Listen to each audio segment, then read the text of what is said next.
We thank you, Lord. Thank you, Jesus. Thank you for the cross, Lord. Thank you for the price you paid for us, Lord. Thank you for your sacrifice. మీకు వందనములు నాయనా, మీ సిలువ త్యాగమును బట్టి తండ్రి మీకు స్తోత్రములు. అబ్బా తండ్రి అని పిలిచే ఆ స్థితిలోనికి మీ సిలువ కార్యమును బట్టి నడిపించిన దేవా మీకు స్తోత్రములు నాయనా, వందనములు.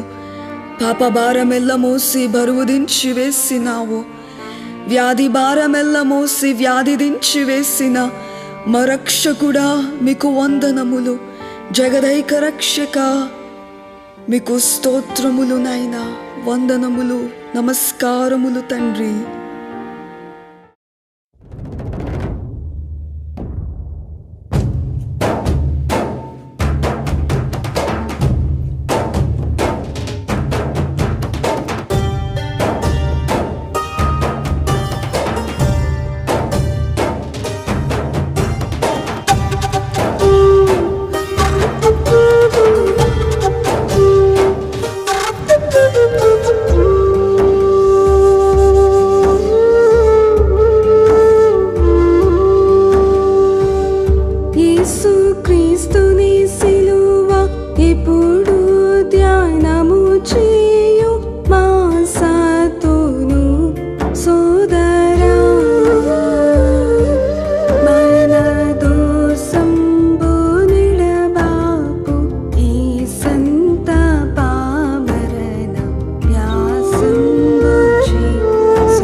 కటకట పాపా సంకటము బాపుట కింద ఇటులో చేతివి సోదరా, ఎంతో కఠిన హృదయం పైన అటు చూచి తరచిన కరిగి పోవును సోదరా.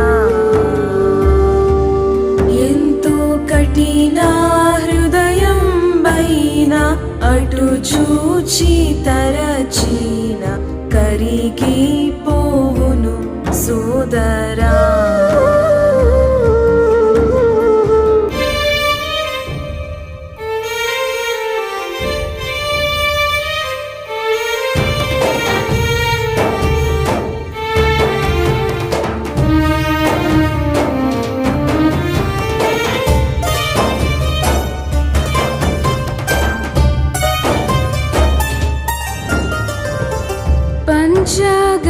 పంచగాయములోని నించ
వ్యాసం బూచి సోదరా.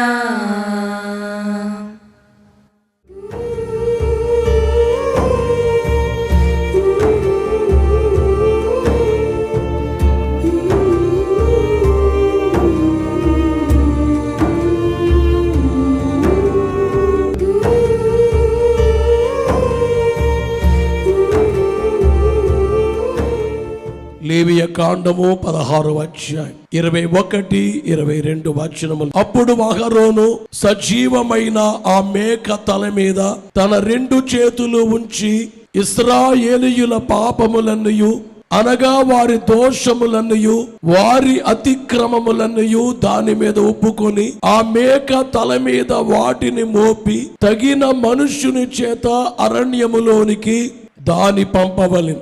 ఆ మేక వారి దోషములన్నిటినీ ఎడారి దేశమును భరించిపోవును. అతడు అరణ్యములో ఆ మేకను విడిచిపెట్టవలెను. చదువుబడినటువంటి వచనములో సజీవమైనటువంటి మేక అహరోను దగ్గరికి తీసుకుని రాగా ఆ మేక తల మీద తన 2 చేతులు ఉంచి ఇశ్రాయేలీయుల పాపములన్నయు అనగా వారి దోషములన్నయు వారి అతిక్రమములన్నయు దాని మీద ఒప్పుకొని, దేని మీద? మేక మీద పాపాలు ఒప్పుకోవడమట. ఆ మేక ఏం చేస్తుంది? వారి పాపములన్నిటినీ అరణ్య ప్రదేశమునకు మోసుకొని పోవును. ఈవేళ బైబిల్ని బట్టి యేసునాథుడు పాపాలు మోస్తారంటున్నారు, కానీ ఇక్కడేమో మేక మోస్తుంది. అయితే పాపములు మోయడానికి ఆ మేకుంటే సరిపోతుందా? ప్రభునందు ప్రియులారా, ఈ విషయములు బైబిల్లో పాత నిబంధనలో వ్రాయబడ్డ కారణం ఏమిటంటే కొత్త నిబంధన గూర్చి వ్రాయబడింది. యెహోవా సన్నిధిని 2 మేకలు తీసుకురావాలి. ఆ 2 మేకలపై చీట్లు వేయాలి. ఒక చీటి మీద యెహోవా అనే పేరు రాయాలి, మరో చీటి పైన విడిచిపెట్టబడుట అని వ్రాయాలి. ఏ మేక మీద అయితే యెహోవా అనబడేటువంటి చీటీ పడుతుందో పాప పరిహారార్థ బలిగా దాన్ని వధించేయాలి మేకను.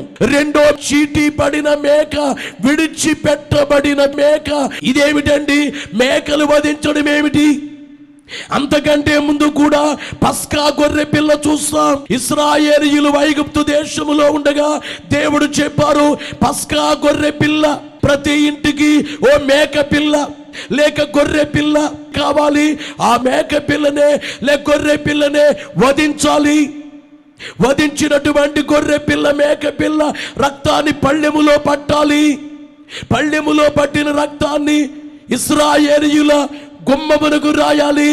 కింద కమ్మికి కాకుండా 2 నిలువ కమ్ములకు పైనుండట్ట కమ్మికి రాయాలి. అంతేకాకుండా ఇశ్రాయేలీయులైన వారు ఆ వధించబడిన గొర్రెనే ఆ మాంసాన్ని తినేయాలి.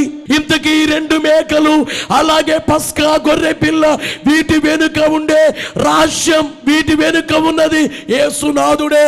యేసునాథుడు అనే గొర్రె పిల్ల మేక పిల్ల 2000 సంవత్సరముల క్రితం కల్వరి కొండ మీద బలి అర్పించబడ్డారు. యేసుక్రీస్తు అనే గొర్రె పిల్ల లేక మేక పిల్ల మానవుల పాప భారాన్ని, వ్యాధి భారాన్ని, శిక్ష భారాన్ని ఆ గొర్రె పిల్ల అయిన యేసుపై వేసుకున్నారు. ఆయన పాపం ఏమీ చేయలేదు. ఈ మేక పిల్ల ఏ పాపము చేయలేదు, కానీ వారి పాపాలు ఆ మేక మీద మోపినట్లుగా యేసునాథుడు పాపమేమి చెయ్యని యేసు మీదే మనందరి దోషాలు మోపబడ్డాయి. ఏ పాప మెరుగని యో పావన మూర్తి పాప విమోచకుండా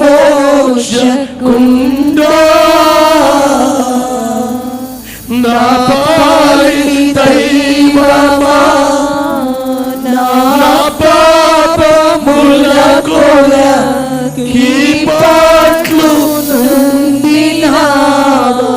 గమనించే మాట ఏమిటంటే, నా పాలి దైవమా నా పాపముల కొరకు ఈ పాటలు ఉందారా మీరు? ఈ 2వ మేక సజీవమైన మేక తల మీద వారి పాపాలు, దోషాలు, వారి అతిక్రమాలు మోపినట్లుగా, ఆ మేక విడిచిపెట్టబడినట్లుగా అరణ్యములోనికి పాపాలు మోసుకుని వెళ్ళిపోయినట్లుగా. ఇంతకీ ఈ మేక పేరేమిటి అంటే విడిచిపెట్టబడిన మేక. బైబిల్లో ఫుట్ నోట్లో చూస్తే అజాజేలు. యేసునాథుడే 2000 సంవత్సరాల క్రితం ఈ లోకములోనికి వచ్చి ఆయన విడిచిపెట్టబడిన రీతిని బైబిల్లో మనము చూస్తున్నాం. మొట్టమొదటిగా చూస్తే తన స్వజనుల చేత విడిచిపెట్టబడ్డారు. స్వజనులు అంటే సొంత జనులు, వారే యూదులు, సొంత బంధువులు. వాళ్ళ మరియమ్మ తరపున బంధువులు కావచ్చు, యోసేపు తరపున ఉన్నవారు కావచ్చు. మత్తయి సువార్త 27వ అధ్యాయం 22, 23 వచనములు మనము చూస్తే, అందుకు పిలాతు అలాగైతే క్రీస్తనబడిన యేసుని ఏమి చేతునని వారిని అడుగక, ఏమి చేతునని వారి స్వజనులను అడుగుతుంటే వారు ఏమన్నారు? సిలువ వేయమని అందరూ చెప్పారు. అధిపతి ఎందుకో పిలాతు అడుగుతున్నాడు, ఎందుకయ్యాను సిలువ? ఏం చేశారు? ఇదే పాపం చేయలేదే, ఇదే దుష్కార్యము చేసేనని. అంటే జడ్జి గారికి అర్థమైంది ఈయనలో ఏ దోషం లేదని, ఈయనలో ఏ పాపము లేదని ఆయనకి తెలిసి ఎందుకు ఈయన్ని సిలువేయాలి అని అంటే వారు ఏమంటున్నారు? సిలువ వేయమని మరెక్కువగా కేకలు వేస్తున్నారు. అంటే స్వజనుల చేత, స్వజనులే కాదు ఆ జాతంతా యేసు వారిని విడిచిపెట్టేసింది. అపోస్తలుల కార్యాలు గ్రంథం 2వ అధ్యాయం 23వ వచనములో దేవుడు నిశ్చయించిన సంకల్పమును, ఆయన భవిష్యత్ జ్ఞానమును అనుసరించి అప్పగింపబడిన ఈయనను మీరు గమనించే మాట ఏమిటంటే, అప్పగింపబడిన ఈయనను మీరు దుష్టుల చేత సిలువ వేయించి చంపితిరి. పేతురు గారి ప్రసంగంలో ఈ విషయాలు తెలియజేస్తున్నారు. యూదా జాతి వారులారా, మీరు యేసును సిలువేసి చంపేశారు అనగా యేసునాథుడే స్వజనుల చేత విడిచిపెట్టబడ్డారు. రెండోది ఏమిటంటే స్వజాతి అనగా సొంత జాతి, యూదుల జాతి. ఈ రోజులైనా ఏ రోజులైనా మా జాతి వాడికి కీడు జరిగితే జాతంతా ఏకమవుతాం. మా గ్రామం మీదకి పక్క గ్రామం వాళ్ళు వచ్చి కొడితే గ్రామం అంతా ఏకమవుతాం. ఎందుకంటే మా వాళ్ళని ఎందుకు చేస్తారు మీరు? మనము అనే ఓ రీతి ఉంటుంది. యేసునాథుడు ఉండారే, ఆయన స్వజనులు గాని ఆయన స్వజాతి, వీళ్ళందరూ ఏమంటున్నారో సిలువ వేయమో, యేసు వారిని సిలువేయండి అంటే వారి యొక్క స్వజనుల చేత, రెండవది స్వజాతి చేత యేసునాథుడు విడిచిపెట్టబడినటువంటి వాస్తవాన్ని గమనించాలి. అయితే ఇంకొక మాట, యేసు వారి జీవిత కాలంలో 33.5 సంవత్సరాల్లో ఆయన సేవ చేశారు. 30 ఏళ్ళు వరకు మరుగున ఉన్నారు. ఈ సేవలో ఆయన ఎక్కువగా గడిపింది శిష్యులతో గడిపారు. ఆయన ఎక్కడికి వెళ్ళినా శిష్యులు ఉండేవారు, ఆయన తోడెక్కితే శిష్యులు ఉండేవారు. అరణ్యములోకి వెళితే శిష్యులు ఒక పెళ్లికి వెళ్ళారు. ఆ పెళ్లికి యేసును ఆయన శిష్యులను పిలువబడిరి. యాయిరు కుమార్తెను బ్రతికించే కాలములో శిష్యులున్నారు ఆయనతో. లాజరుని బ్రతికించే కాలములో శిష్యులున్నారు. అరణ్యములో 5 రొట్టెలు 2 చిన్న చేపలు 5,000 మంది తినగా 12 గంపలు మిగిలాయే. ఆ పంచినోళ్ళు, గంపలు పట్టుకున్న వాళ్ళు శిష్యులే. యేసునాథుడు పగలంతా ప్రీచింగ్ చేసేవారు, రాత్రంతా టీచింగ్ చేసేవారు. అనగా పగలంతా బోధ చేసి రాత్రి అయ్యేసరికి శిష్యులను కూర్చోబెట్టి జరగబోయేవి చెప్పేవారు, అంచకాల సంభవాలు చెప్పేవారు. పగలంతా ప్రీచింగ్, రాత్రంతా టీచింగ్. టీచింగ్ లో శిష్యులు ఉండేవారు. అలాంటి శిష్యులే యేసునాథుణ్ణి విడిచిపెట్టి వెళ్ళిపోయారు. మత్తయి సువార్తలో 26వ అధ్యాయం 31లో అప్పుడు యేసు వారిని చూచి, ఈ రాత్రి మీరందరూ నా విషయమై అభ్యంతర పడిదరు. ఏలయనగా గొర్రెల కాపరిని కొట్టుదును, మందలోని గొర్రెలు చెదరిపోరును వ్రాయబడి ఉన్నది కదా. అంటే గొర్రెల కాపరి అయిన యేసు అనే నన్ను కొడతారో గొర్రెలు చెదిరిపోతాయి అంటే మీరందరూ చెదిరిపోతారన్నారు. అది అధ్యాయం 56వ వచనములో అయితే ప్రవక్తల లేఖనములు నెరవేరినట్లు ఇదంతా జరిగినని చెప్పాను. అప్పుడు శిష్యులందరూ ఆయనని విడిచిపోయిరి. శిష్యులందరూ ఆయనని విడిచి పారిపోయారు. అంటే శిష్యుల చేత విడిచిపెట్టబడ్డారు.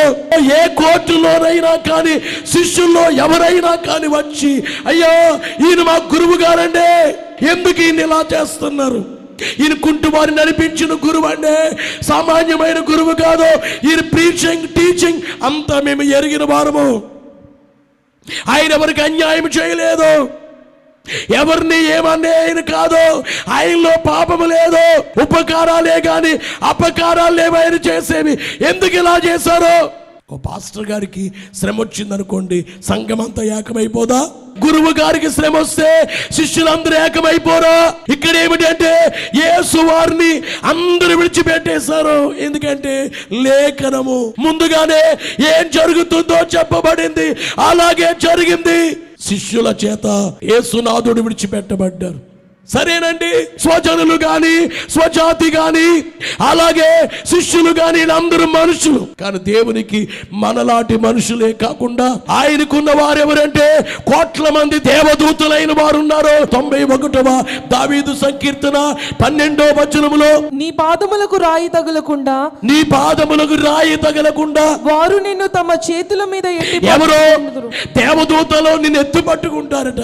చాలా సార్లు నా అదృష్టం అంటావు చూడు, కాదు నా కొంచెం యాక్సిడెంట్ తప్పుకుందంటావు చూడు, ఎంతో ప్రమాదం రావాలంటావు చూడు, దేవదూతలు నిన్ను ఎత్తి పట్టుకుంటారు. దైవజనుడు పాడారు, పరలోక దూతలు ప్రక్కనే యుందురు, పరలోక దూతలు ప్రక్కనే యుందురు, సరిగా రాకెప్పుడు పరిచర్య చేయుదురు, సరిగా రాకెప్పుడు పరిచర్య చేయుదురు. దేవదూతలైన వారు పరలోక దూతల పక్కనే నువ్వు నిద్రపోతున్నా నీ మంచం దగ్గర నిలబడి ఉంటారు. నువ్వు ప్రయాణం చేస్తుంటే నీ కూడా ఉంటారు. దేవదూతలు నిన్ను కాపాడుతారు. తెలియదు నీకు, నువ్వు మర్చిపోతావు, చాలా భయంకరంగా మాట్లాడుతావు. నా అదృష్టం అదృష్టం అదృష్టం అంటావు. దేవదూతలను కాపాడే సంగతి నీకు అర్థం కాదు. ప్రభునందు ప్రియులారా, దేవదూతలే మనల్ని ఎత్తుపట్టుకుంటే మరి యేసునాథునికి దేవదూతలు లేరా? రాజుల 2వ గ్రంథము 19వ అధ్యాయము 35వ వచనములో, ఆ రాత్రియే యెహోవా దూత బయలుదేరి అష్షూరు వారి దండుపేటలో చొచ్చి 185,000 మందిని హతము చేసిన. ఎంతమందిని? 185,000 మందిని హతము చేస్తే ఒక్క దేవదూత వచ్చి యేసయ్య పక్క నిలబడ్డారా? అసలు నేను మాట అంటాను, ఆయనకి దేవదూతలు ఎందుకండి? మనకు కానీ దేవదూతలు ఆయన దగ్గర లేరు. అంటే ఈ మాటను బట్టి ఏమిటంటే దేవదూతల చేత విడిచిపెట్టబడినట్లుగా అరణ్యములో 40 దినములు ఉపవాస ప్రార్థన చేసిన తరువాత దేవదూతలు ఏం చేశారో చూడండి. మత్తయి సువార్త 4:11వ వచనములో, అంతటా అపవాది ఆయనను విడిచిపోగా ఇదిగో దేవదూతలు వచ్చి ఆయనకు పరిచర్య చేసి. ఏం చేశారు? దేవదూతలు వచ్చి పరిచర్య చేశారు. మరి ఇప్పుడేమయ్యారు? విడిచిపెట్టేశారు. కారణం ఏమిటి? విడిచిపెట్టబడాలి మేక, యేసునాథుడు విడిచిపెట్టబడాలి. మత్తయి సువార్త 26:53వ వచనములో, ఈ సమయమున నేను నా తండ్రిని వేడుకొని ఆయన 12 సేనా వ్యూహముల కంటే ఎక్కువ మంది దూతలను ఇప్పుడే నాకు పంపడనియు నీవనుకొను. ఒకవేళ నేను ఇప్పుడు అడిగితే ఎంతమంది దూతలు వస్తారు ఇక్కడికి? 1000 మంది దూతలు ఇక్కడికి వస్తారు. నేను అడగట్లేదు. ఇలాగే జరగాలంటే యేసునాథుడు దేవదూతల చేత విడిచిపెట్టబడినట్లుగా మనము గమనించాలని మీకు తెలియజేస్తుంది. ఇంకో మాట చెప్పాలి మీకు. యేసునాథుడు తల్లి మరియా, తండ్రి యోసేపు చనిపోయాడంటారు, తల్లి కూడా విడిచిపెట్టేసిందే. అదేంటయ్యా, దూరాన్నించి చూచి ఏడవలేదా అంటారు. అవును, దూరాన్నించి చూచి మరియా, కొందరు స్త్రీలు రొమ్ము కొట్టుకుంటున్నారు కానీ ఏడుస్తున్నారు, కానీ ఆ తల్లి వచ్చి కోర్టుల్లోకి వచ్చి యేసయ్య పక్షంగా మాట్లాడినట్లుగా బైబిల్లో ఉందా? లేదు. అంటే తల్లి చేత కూడా విడిచిపెట్టబడ్డారు. అంతేకాదు, ఆ రోజుల్లో కుంటివాడు నడిచారు, గుడ్డివాడు చూచారు, మూగువాడు మాట్లాడారు, చెవిటివాడు విన్నారు. పక్షవాత రోగులు లేచారు, కుష్ఠు రోగులు శుద్ధులుగా చేయబడ్డారు, దయ్యాలు చేత శోధించబడిన వారు దయ్యాలు వెళ్ళగొట్టబడ్డాయి, చనిపోయిన వారు తిరిగి, చనిపోయిన యాయిరు కుమార్తె తిరిగి లేచింది, చనిపోయిన విధవరాలు కుమారుడు తిరిగి లేచాడు, చనిపోయిన లాజరు 4వ రోజున లేచాడు. వీళ్ళెవరైనా వచ్చి యేసయ్యను సిలువేసే టైంలో, కోర్టుల్లో తిప్పే టైంలో ఒక్కరైనా వచ్చి మాట్లాడరా? అంటే ఉపకారములు పొందిన వారి చేత కూడా యేసు విడిచిపెట్టబడ్డారు. కొన్ని పర్యాయాలు మన ద్వారా ఉపకారాలు పొందిన వాళ్ళు మనల్ని విడిచిపెట్టేస్తారు. బాధ కొంచెమా, చాలానా? చాలా. అన్నీ మర్చిపోతారు. అప్పుడే గుండె పిండేస్తుంది.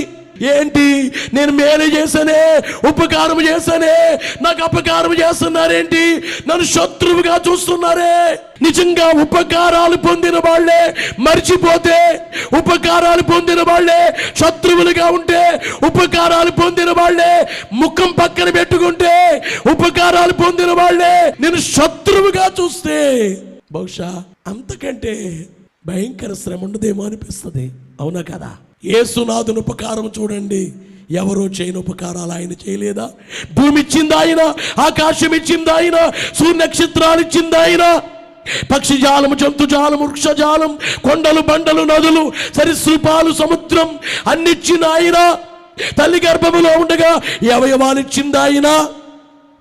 అంతేకాదు ఈ కుంటివారిని నడిపించింది ఆయన, ఈ మూగవారికి మాట ఇచ్చింది ఆయనే. 38 సంవత్సరాల నుంచి ఆ లేవలేని వ్యక్తిని లేపి నడిపించింది ఆయనే. 12 సంవత్సరాల నుంచి వ్యాధితో ఉన్న స్త్రీ వస్త్రపు చెంగు ముట్టుకుంటే బాగైపోయింది. ఏమైంది ఆ స్త్రీ? 7 దయ్యాల చేత శోధించబడిందే ఆ మగ్దలేనే మరియా. ఆమె ఏమైంది? దూరం నుంచి ఏడుస్తుంది.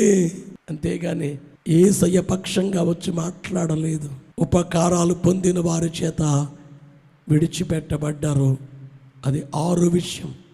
ఇక 7వదిగా చూస్తే మత్తయి సువార్త 27:46 వచనములో చూస్తే ఇంచుమించు 3 గంటలప్పుడు యేసు ఏలి ఏలి ఏలి లామా సబక్తాయని బిగ్గరగా కేక వేసెను. ఆ మాటకు నా దేవా నా దేవా నా దేవా నా దేవా నన్నెందుకు చెయ్యి విడిచితివని అర్థం. గమనించే మాట ఏమిటి అంటే, నా దేవా నా దేవా నన్నెందుకు మీరు చెయ్యి విడిచిపెట్టారు అంటే, యేసునాథుడే తండ్రి చేత విడిచిపెట్టబడ్డారు.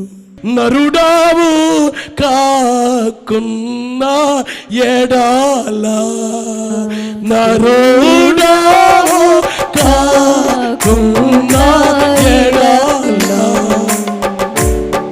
దేవా నందేలా విడిచితివని అడిగినా. 53వ అధ్యాయం యెషయా గ్రంథము 10వ వచనములో, అతనిని నలుగగొట్టుటకు యెహోవాకు ఇష్టమాయెను. తండ్రికి ఇష్టమైంది యేసుని విడిచిపెట్టడం, కుమారుణ్ణి.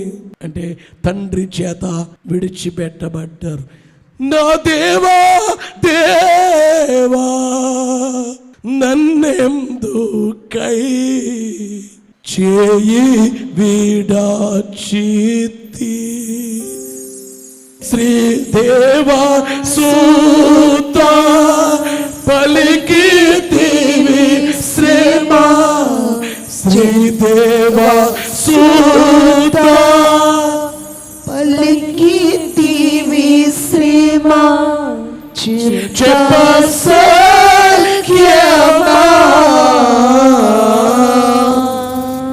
ఇలా విడిచిపెట్టబడితేనే కానీ బైబిల్లో అవి నెరవేరవు. పాత నిబంధనలో లేవియా కాండములో ఉన్నది నెరవేరాలి అంటే యేసునందరూ విడిచిపెట్టేయాలి. ఆయన విడిచిపెట్టబడిన మేకగా కనబడాలి. అందరి పాపాలు ఆయన భరించాలి. దోషములన్నీ, పాపములన్నీ, అతిక్రమములన్నీ ఆయన మీద వేసుకుని ఆయన మోసుకుని వెళ్ళిపోవాలి. మొయ్యలేని మ్రానునొకటి మోపిరేసు వీపు పైన మొయ్యలేక మ్రాను తోడ మూర్చబోయే యేసు తండ్రి, ఏమి నేరము లేని యేసునాథుడు ఆ మరణ స్తంభాన్ని మోసి మన పాప భారం మెల్ల మోసి బరువు దించి వేసిన వ్యాధి భారమెల్ల మోసి వ్యాధి దించి వేసిన శిక్ష భారమెల్ల మోసి శిక్ష దించి వేసినావు రక్షకాయనా వందనాలు రక్షకాయనా వందనాలు. ఒకనాటి కాలములో యేసునాథుడే అందరి చేత విడిచిపెట్టబడ్డారు. పరమగీతము 3వ అధ్యాయము 4వ వచనం, నేను వారిని విడిచి కొంచెము దూరం పోగా నా ప్రాణప్రియుడు నాకు ఎదురుపడిన వదిలిపెట్టక నేను అతని పట్టుకుని. యేసు మహారాజుకో పరమగీతములో ప్రియురాలంటుంది, నా ప్రాణ ప్రియుడు నాకు ఎదురుపడ్డారు. ఎవరైనా ఒకనాడు విడిచిపెట్టబడిన ప్రభు, అందరి చేత విడిచిపెట్టబడిన ప్రభు నాకు ఎదురు పడితే నేనేం చేశాను? వదిలిపెట్టక నేనతని పట్టుకున్నాను. ఓనాడు ఆ కల్వరి కొండ మీద సిలువ వేయబడిన యేసు, గాయపరచబడిన యేసు, లోక పాపములు మోసుకుని పోయిన దేవుని గొర్రె పిల్ల అయిన క్రీస్తు, వధించబడి ఉన్న గొర్రె పిల్ల అయిన క్రీస్తు, ఏకాకిగా చేయబడిన క్రీస్తు, ఇద్దరి దొంగల మధ్య నిలువ కర్రకు మధ్య 3 మేకల మధ్య వ్రేలాడిన యేసు, విడిచిపెట్టబడిన యేసునే ఈరోజు ప్రపంచంలో కోట్ల మంది ఆయన గట్టిగా పట్టుకున్నారు. ఎంత గట్టిగా పట్టుకున్నారంటే, అయ్యా నా కులము నాకు వద్దయ్యా, మీరే నాకు కావాలి. నా మతము కాదయ్యా, మీరే కావాలి. నా భాష వారు కాదయ్యా, మీరే కావాలి. నా కుటుంబము కాదయ్యా, మీరే కావాలి. మిమ్మల్ని విడిచిపెట్టి నేను ఉండలేనని గట్టిగా యేసయ్యను పట్టేసుకున్నారు. ఈరోజు నేను అడుగుతున్నాను, అటు వరుసకు నీ వచ్చావా? అయితే వదిలిపెట్టక పట్టుకుంటుని అనే పరిస్థితి లేని వారి విషయంలో నేను వారికి తెలియచేసే మాట, యేసు వచ్చేస్తున్నారు. మత్తయి సువార్తలో 24వ అధ్యాయము 6-7 వచనాల్లో యేసునాథుడు చెప్పారు, కడవరి కాలాన్ని గురించి రాకడ గుర్తు చెప్పారు. రాకడ గుర్తుల్లో గుర్తు మరియు మీరు యుద్ధములను గూర్చి ఏమింటారు? యుద్ధములను గూర్చి, యుద్ధ సమాచారములను గూర్చి వినబోదురు. మీరు కలవరపడకుండా చూచుకొనుడి. ఇవి జరగవలసి ఉన్నవే గాని అంతము వెంటనే రాదు. ఏమింటారు మీరు? యుద్ధములను గూర్చి, యుద్ధ సమాచారాలను గూర్చి మీరు వింటారు. రాకడ వచ్చే టైంలో ఇప్పటికి దాదాపుగా 10 రోజుల పైనుండే రష్యా అనే ఒక పెద్ద దేశం, బలమైన దేశం, యుక్రెయిన్ అనే దేశం పైకి యుద్ధానికి వెళ్ళి ఆ పట్టణాలే వల్లకాడుగా మారిపోయిందంతా. అందమైన నగరాలు పాడైపోయాయి. ప్రస్తుత పరిస్థితుల్లో ప్రపంచ యుద్ధముగా కొస్తే ఇంకా దాని దారుణాన్ని చెప్పలేమండి. 1914 నుండి 1918 వరకు మొదటి ప్రపంచ యుద్ధం వచ్చింది. అంతకంటే ముందే రైట్ బ్రదర్స్ విమానం కనిపెట్టారు. మొదటి ప్రపంచ యుద్ధంలోనే విమానాలు ఉపయోగించబడ్డాయి. మనుషులు తిరగడానికి ఉపయోగించబడే విమానాలు యుద్ధానికి ఉపయోగపడితే దాదాపుగా ఆ రోజుల్లో చనిపోయినటువంటి వ్యక్తులు 98 లక్షల మంది చచ్చిపోయారు. అలా జరిగిన తరువాత అన్ని దేశాలు వాళ్ళు కూర్చుని నానా జాతి సమితి అని ఒకటి ఏర్పాటు చేసుకుని మనందరం యుద్ధాలు చేసుకుని చంపుకోవడం వద్దని, కలుసుందాం, యుద్ధాలు లేకుండా అని మాట్లాడారు. మాట్లాడినటువంటి 21 సంవత్సరానికి మరలా యుద్ధం వచ్చేసింది, ప్రపంచ యుద్ధం. దానికి కారకుడు హిట్లర్. ఆ యుద్ధమే 1939వ సంవత్సరం నుండి 1945 వరకు జరిగితే దాదాపుగా 5,38,12,000 మంది, 98 లక్షల నుంచి 5 కోట్లకి వెళ్ళిపోయారు. ఇప్పుడే గాక ప్రపంచ యుద్ధం వస్తే ప్రపంచం ఎలాగుంటుంది? ఇదిగో యుద్ధ సమాచారాలు వింటారు, అయితే వెంటనే జరగదు. ఎప్పుడు జరుగుతుందంటే 24:7 చూస్తే జనము మీదికి జనం మీదకి జనం వినాలే. యేసయ్య రాకడ కాలములో జనం మీదకి జనము, రాజ్యము మీదకి రాజ్యములు లేచును. రాజ్యం మీదకి రాజ్యము లేచును, రాజ్యం మీదకి రాజ్యం, జనాల మీదకి జనం లేస్తాయి. అప్పుడే యేసు రాకడ. గతించిన వారములో ఉక్రెయిన్ అధ్యక్షుడు జెలెన్స్కీ ఒక లెటర్ రాసి ఇజ్రాయెల్ దేశానికి, ప్రపంచ యూదులందరికీ ఒక మెసేజ్ పంపించాడు. ఆయన రాసినటువంటి లెటర్ చూచి యూదులందరూ చాలా కలవరపడ్డారు. ఆయన రాసింది ఏమిటంటే, ఇదిగో యూదులారా రోదనము చేయండి, యూదులారా మీరు ఏడవండి, కన్నీళ్లు కార్చాలే అని అంటూ యూదులందరికీ లెటర్ పంపించాడు. యూదులకి యుక్రెయినులకు సంబంధం ఏంటి అంటే, జెలెన్స్కీ అనబడేటువంటి యుక్రెయిన్ అధ్యక్షుడు ఒక జూ, ఆయన యూదుడు, యూదా జాతి. యేసు ప్రభువారి జాతి కూడా ఏ జాతి? యూదా జాతి. అందుకే యూదులందరినీ మీరు సంతాపాన్ని, మీరు ఏడవండి, రోదనము చేయండి. కారణం ఏమిటంటే, యుక్రెయిన్ దేశంలో 2వ ప్రపంచ యుద్ధ సమయంలో భయంకరమైనటువంటి పరిస్థితి జరిగింది.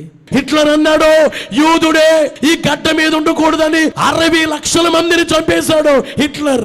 ప్రపంచంలో 50 లక్షల మంది అయితే యుక్రెయిన్ లో 10 లక్షల మంది యూదుల్ని కాల్చి చంపేశారు. అయితే ఈ ఉక్రెయిన్ లో వాళ్ళు చంపిన ప్లేస్, ఆ ప్లేస్ లో ఒక స్మారక చిహ్నం ఒకటి, ఓ స్తంభం కట్టబడింది.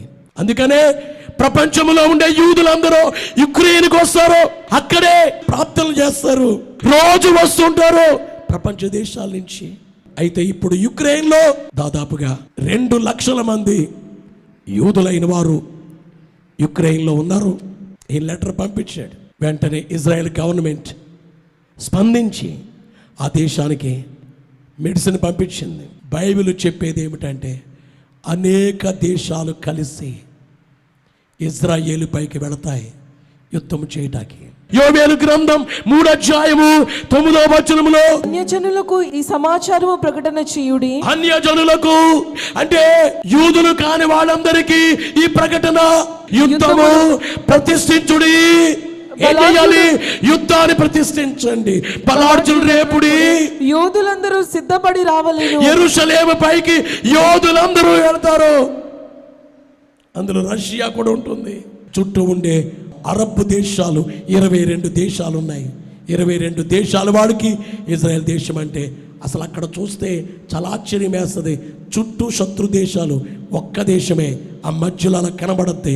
మరి అందరూ ఈ దేశానికి భయపడతారు ఇజ్రాయెల్కి. మీ కర్రలను చెడగొట్టి ఖడ్గములు చేయుడి. పాతకాలంలో కర్రలతో కొట్టుకునేవారు, ఇప్పుడు కర్రలు కాదు ఖడ్గాలు, అంటే వెపన్స్ వచ్చాయి, ఆయుధాలు వచ్చాయి. మీ పోటకత్తులు చెడగొట్టి ఈటలు చేయుడి. పోటకత్తులు ద్రాక్ష తోటకు ఉపయోగించే పోటకత్తులు, ఆ పోటకత్తులు తీసేసి ఈటలు చేయాలి. అంటే ఈ మాట మనం చూస్తే ద్రాక్ష తోటకు ఉపయోగించే దాన్ని విడిచిపెట్టి ఈటలు చేయాలంటే వ్యవసాయం చేయటానికి ఉపయోగించే డబ్బుల్ని ఆయుధాలకు ఖర్చు పెట్టడం. ఈవేళ మన దేశమే ఉంది, దాదాపుగా $82 బిలియన్ ఖర్చు పెడుతుంది ఆయుధాల కొరకు. 3వ ప్రపంచ యుద్ధం జరిగిందా? ప్రపంచం నాశనం. ఈవేళ నాశనానికి వెళ్ళేటట్లుగా పరిస్థితులు కనబడుతున్నాయి. రేపు ప్రపంచం ఏం కాబోతుందో ఇట్టే అర్థం కావట్లేదా? యేసు వారు చెప్పారు, యుద్ధములను గురించి, యుద్ధ సమాచారాలను గురించి మీరు వింటారు. యేసయ్య రాకడ బహు సమీపమని అనిపిస్తుంది. యేసయ్య రాకడలో ఎత్తబడే వారెవరంటే, వదిలిపెట్టక నేను అతని పట్టుకొంటేనే అనేవాళ్ళే ఎత్తబడతారు. యేసైతే సిలువేయబడి చనిపోయారు, తిరిగి లేచారు, పరలోకానికి వెళ్ళారు. ఆ యేసు మరలా రాబోతున్నారు. ఆ రాకడ సిద్ధపడి మేఘమెక్కే భాగ్యం దేవుడు మెండుగా మనకెల్లరకు దయచేయును కాక. అందరూ మోకరిందాం, కళ్ళు మూసుకొని 2 చేతులు జోడించి దేవుని వైపు మాత్రమే చూస్తూ, సిలువే నా శారానా ఎనూరా, సిలువయందే ముక్తి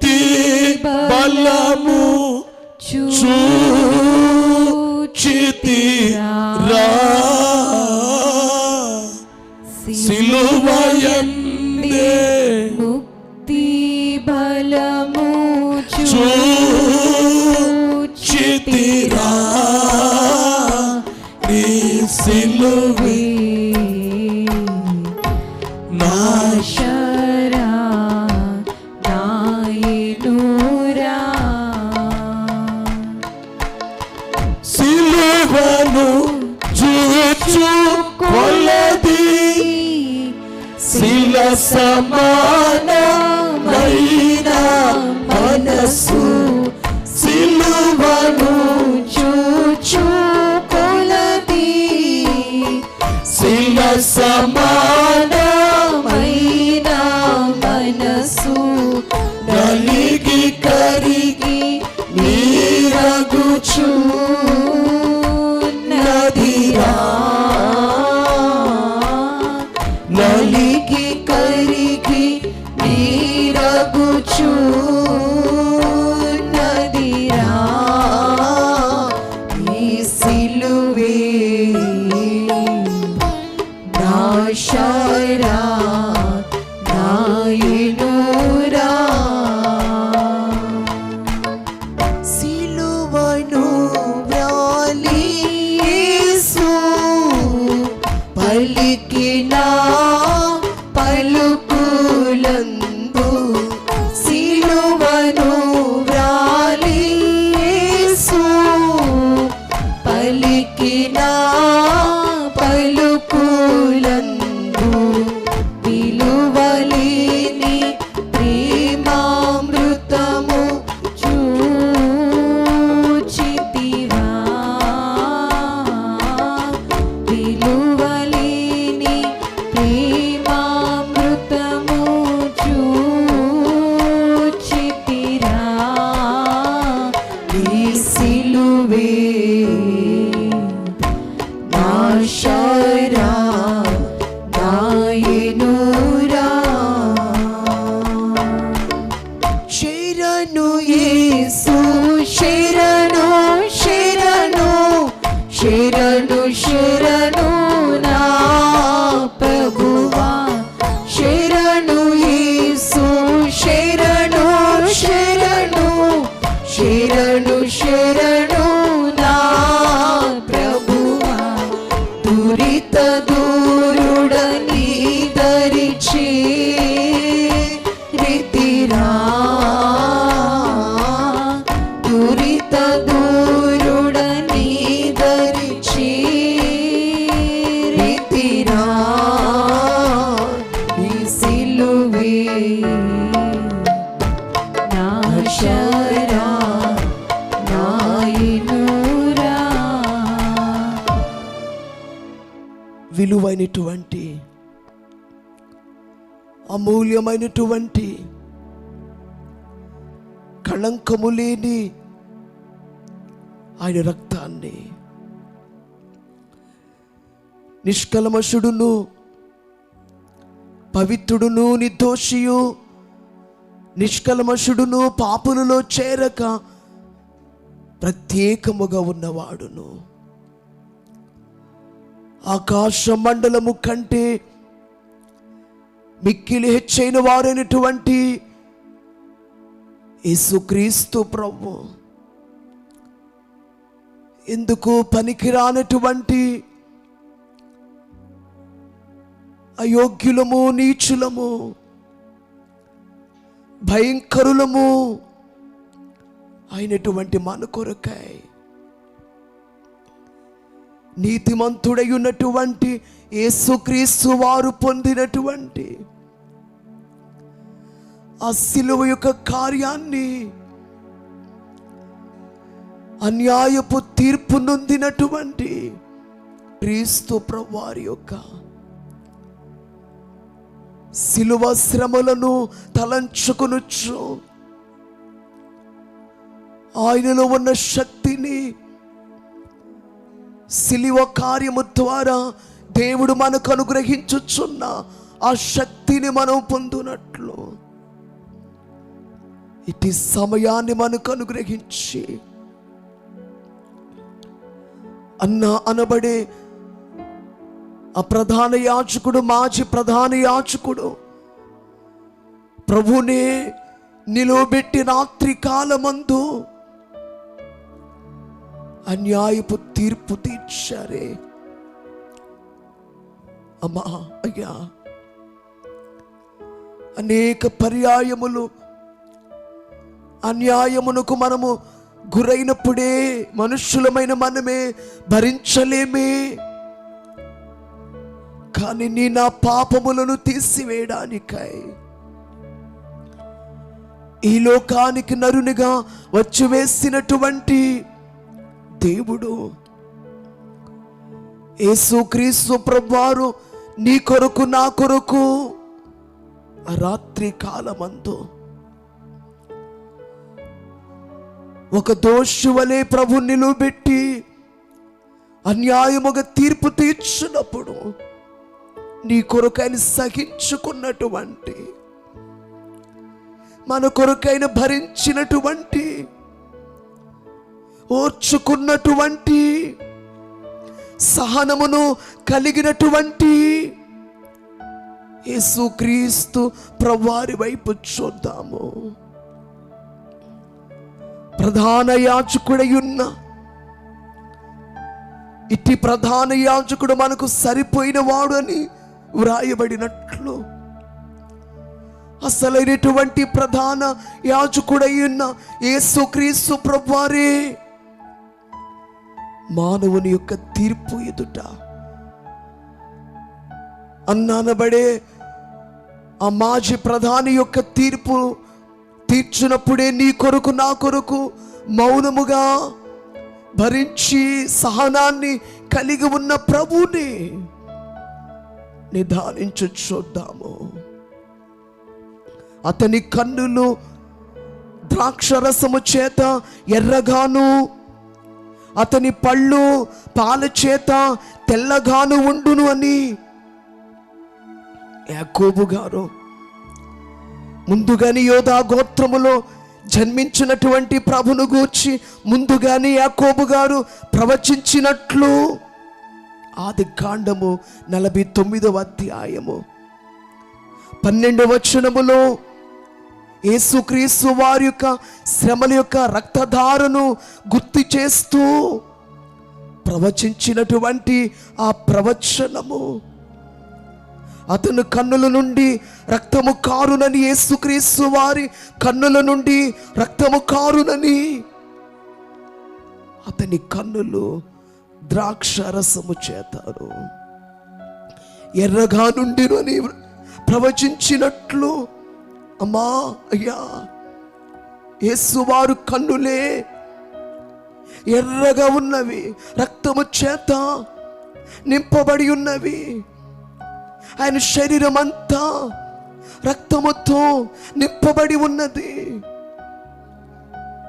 ఎర్రని వారు వేరు ప్రియుని కన్నా నీ ప్రియుని విశేషమేమి అని ప్రియురాల్ని పరమగీతములో అడిగినప్పుడు, నా ప్రియుడు ధవళవర్ణుడు, రత్నవర్ణుడు, 10,000 మంది పురుషులలో అతని గుర్తింపవచ్చునని ప్రియురాలు తెలియచేస్తున్నట్లు, ఎర్రని వారయున్న యేసుక్రీస్తు వారి వైపు, అనగా ఎర్రటి కళ్ళు చేత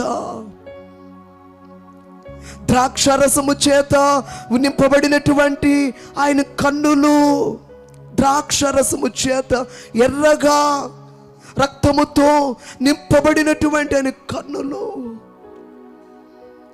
అంతటి పరిస్థితిలో రక్తము చేత నింపబడినటువంటి ఆయన కన్నులే, కానీ ఆయన పళ్ళు పాల చేత, పాలవలే ఆయన పళ్ళు తెల్లగా ఉన్నవని భక్తుడే ప్రవచించినట్లు, అంతగా ప్రభుని దూషించిన అన్యాయపు తీర్పు తీర్చినప్పటికీ కూడా ఆయన పళ్ళే తెల్లగా ఉన్నవి, అనగా ఆయన నోటు నుండి పాల వంటి ఆదరణకరమైనటువంటి క్షమాపణ పలుకులే ఆయన నోట వెంట, యేసువారి నోట వెంట వచ్చేది మనము చూస్తున్నాము. అందుకే సమానులెవరు ప్రభు, నీకు సమానులెవరు ప్రభు? ఇలాంటిదా యేసు ప్రేమ నన్ను తోలనాడక తనదు జాలి చూపినదా? తన్ను చంపు జనుల ఎడల దయను చూపెను, కొట్టినను మరలా వారిని కొట్టడాయను, తిట్టినను మరలా వారిని తిట్టడాయను. నీ కొరకు నా కొరకు అన్యాయముగా తీర్పు విధిస్తుంటే మౌని అయి పాల వంటి పళ్ళు కలిగినటువంటి ప్రభు, ఆదరణకరమైనటువంటి పరిశుద్ధమైనటువంటి మాటలే ఆయన నోట వెంట వచ్చే కార్యము. స్తోత్రములు నాయన. అందుకే నా ప్రియుడు, నా ప్రాణ ప్రియుడు అని అన్నారు. దేవా మీకు స్తోత్రములు. ప్రభు ప్రక్కలో నుండి నారీమణి అని ప్రియురాలని పిలుచుచున్నట్లుగా యేసుక్రీస్తు వారి యొక్క గాయములో నుండి, ఆ ప్రక్కలో నుండి కార్చబడినటువంటి ఆ రక్తమును బట్టి, శరీరమంతా గాయముల వలన కార్చబడిన ఆ రక్తమును బట్టి ఆదాము యొక్క ప్రక్క ఎముకలలో ఒక ఎముకను తీసి మాంసముతో పూడ్చివేసి స్త్రీనిగా ఎలాగూ దేవుడు నిర్మించారో, కడపటి ఆదామయ్యున్నటువంటి యేసుక్రీస్తు వారిలో నుండి, ఆ ప్రక్కల గాయములో నుండి వచ్చినటువంటి ఆ నారీమణే క్రైస్తవ సంఘము, పెండ్లి కుమార్తె. అట్టి ప్రభు వైపు చూద్దాము. నా బదులు నా రుణము తీర్చిన నా దేవా, నా ప్రభువా, నీ రుణము నేను తీర్చగలనా? నీవు నా ఋషివై బోధించి నా బదులు చనిపోయినావని నే మరువగలనా? నా కొరకు అన్యాయపు తీర్పు నొందిన దేవా, దోషిగా నిలబడినటువంటి దేవా ప్రభువా, నేను మర్చిపోతానా? నిన్ను విడిచిపెడతానా నాయనా?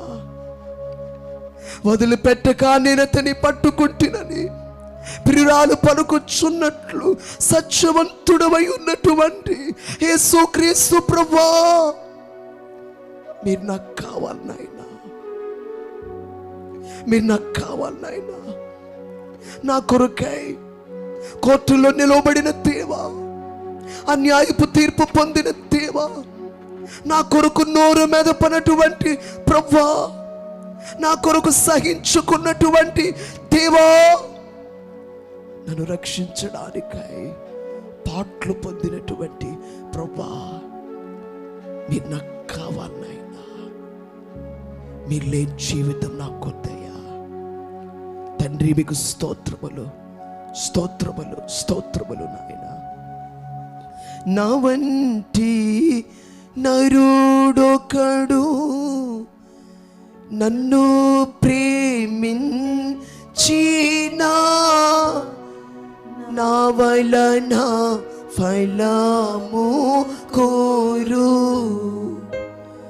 ఆహా, నీ వంటి పుణ్యునికి నా వంటి పాపితో కేవలం మీలేక. ఆహా, నీ వంటి పుణ్యునికి నా వంటి పాపితో కేవలం మీలేక. యేసు నన్ను ప్రేమించినావు, పాపినైనా నన్ను ప్రేమించినావు. దేవా మీకు స్తోత్రములు, స్తోత్రములు, స్తోత్రములు నాయనా.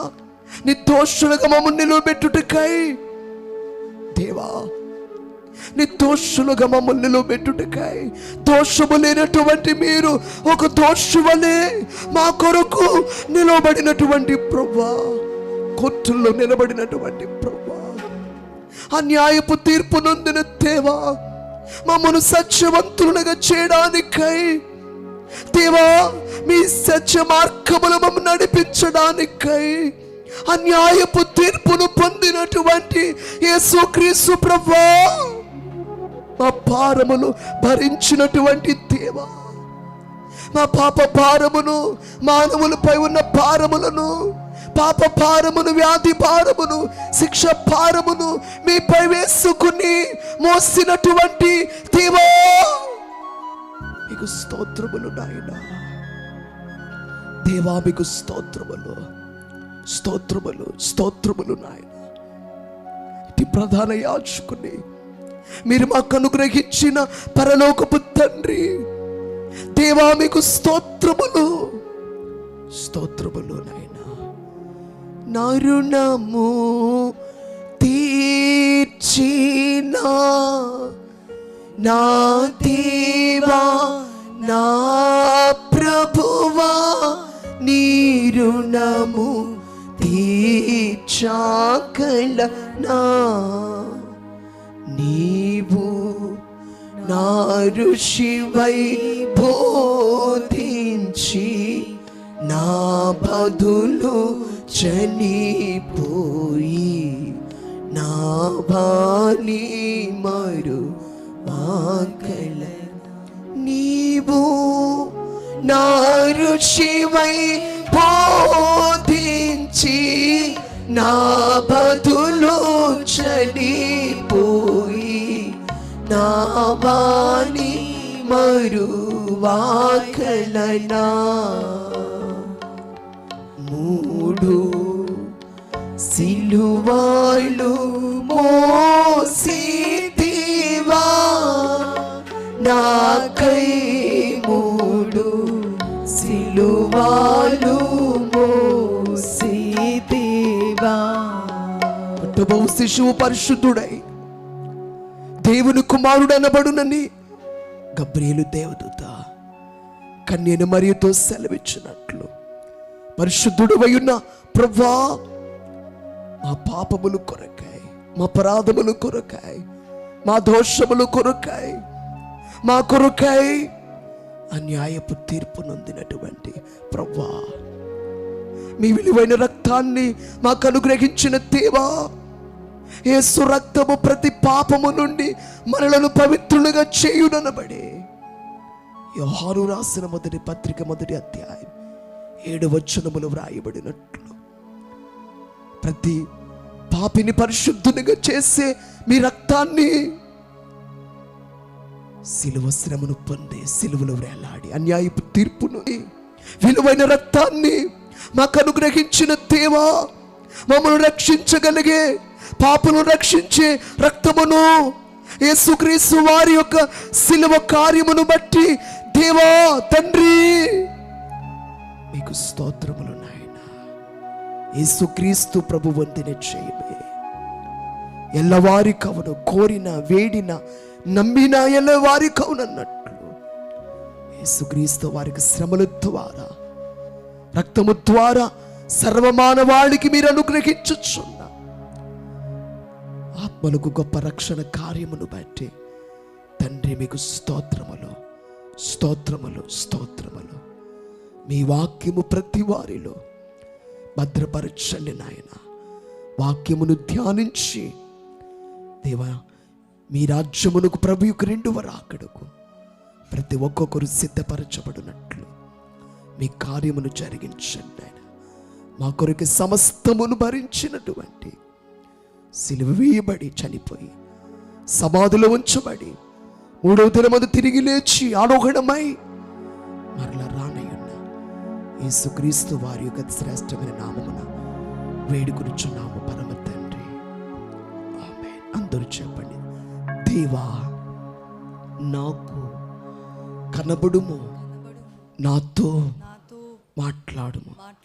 దేవా అందరికీ కనబడుము, అందరితో మాట్లాడుము.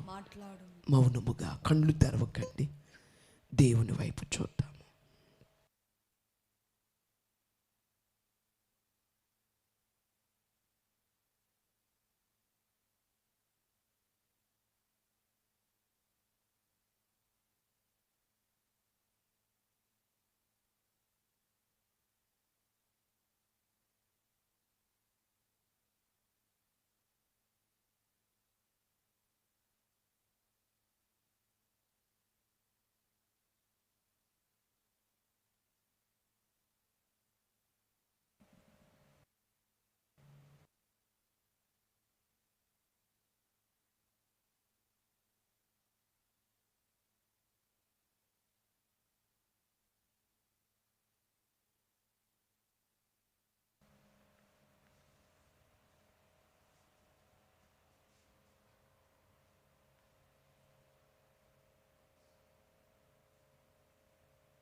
తండ్రి మహోన్నతుడా, సర్వశక్తిమంతుడా, మీకు అనేకమైన వందనములు, స్తోత్రములు నాయన.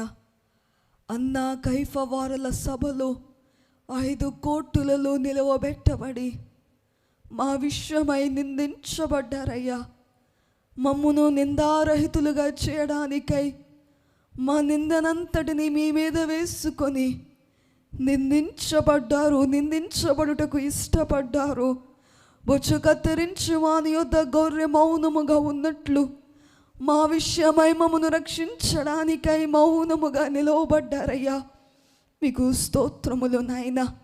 అటువలే క్రీస్తు కూడా సంఘమును ప్రేమించి అది కలంకమైనను ముడత అయినను అట్టిది మరి ఏదైనను లేక నిర్దోషమైనది గాను నిష్కలంకముగాను ఆయన తన ఎదుట నిలవబెట్టవలనని వాక్యముతో ఉదక స్నానము చేత పవిత్రపరచుచున్నారని ఎఫెసీయులకు వ్రాసిన పత్రిక 5వ అధ్యాయం 27వ వచనములో వ్రాయబడినట్లు అట్టి రీతిగా మమ్మును నిలవబెట్టబడడానికై మమ్మును నిలవబెట్టడానికై పరిశుద్ధమైన వారముగా, కలంకమైన ముడతయైన అట్టిది మరి ఏదియూ లేని వారముగా మేము నిలవబడడానికై మా విషయమై కోర్టులలో నిలవబడ్డారయ్యా.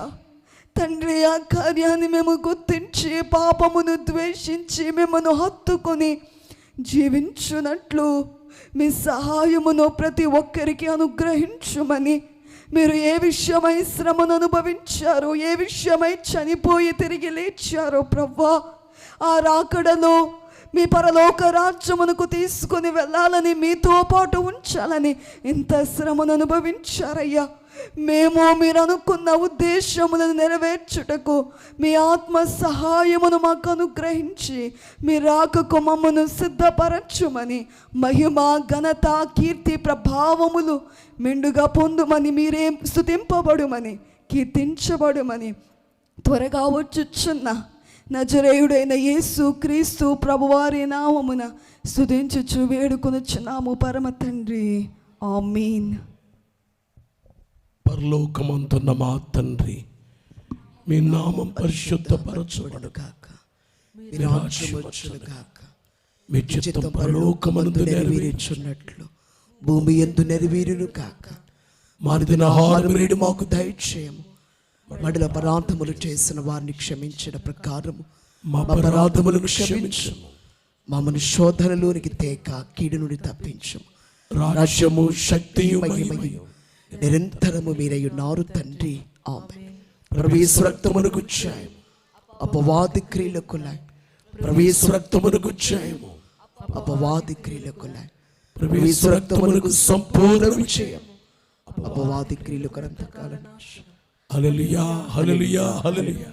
స్తోత్రము, స్తోత్రము, స్తోత్రము.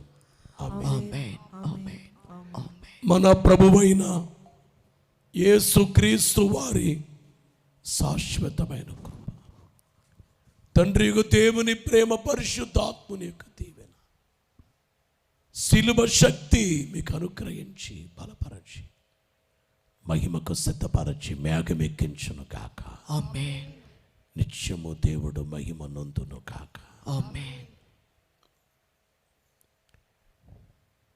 కలువలుగా రక్తమెల్ల కారుచుండెను,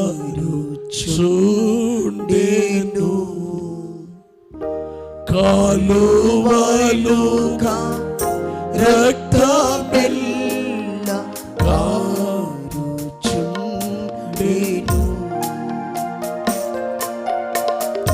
పాలకుండ యేసు జా